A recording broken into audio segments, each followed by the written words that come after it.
আসসালামু আলাইকুম গাইস, আশা করি তোমরা সবাই ভালো আছো। আলহামদুলিল্লাহ আমিও তোমাদের দোয়ায় ভালো আছি।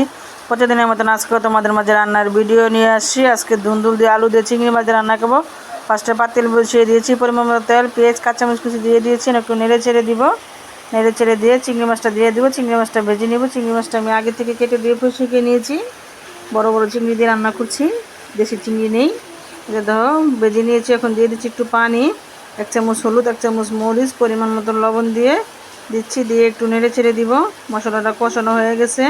এখন দিয়ে দিব আলু আর টমেটোর আলু আগে সিদ্ধ করে নিব। তারপরে দিয়ে দেবো দুন্দুল। নাহলে দুন্দুল অনেকে পানি উঠে আর দুন্দুল তাড়াতাড়ি সিদ্ধ হয়ে যায়। তো কষিয়ে নিয়েছি। এখন দিয়ে দিচ্ছি দুন্দুল।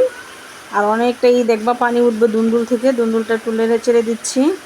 এই তো দেখো, এই পানিতে আমার তুমি সিদ্ধ কষানো দুটোই হয়ে যাবে, আর পানি দিতে হবে না। এই তো দেখো, সিদ্ধ কষানো দুটোই কিন্তু ওই পানি দিয়ে হয়ে গেছে। দুন্দুল আর পানি লাগে নাই।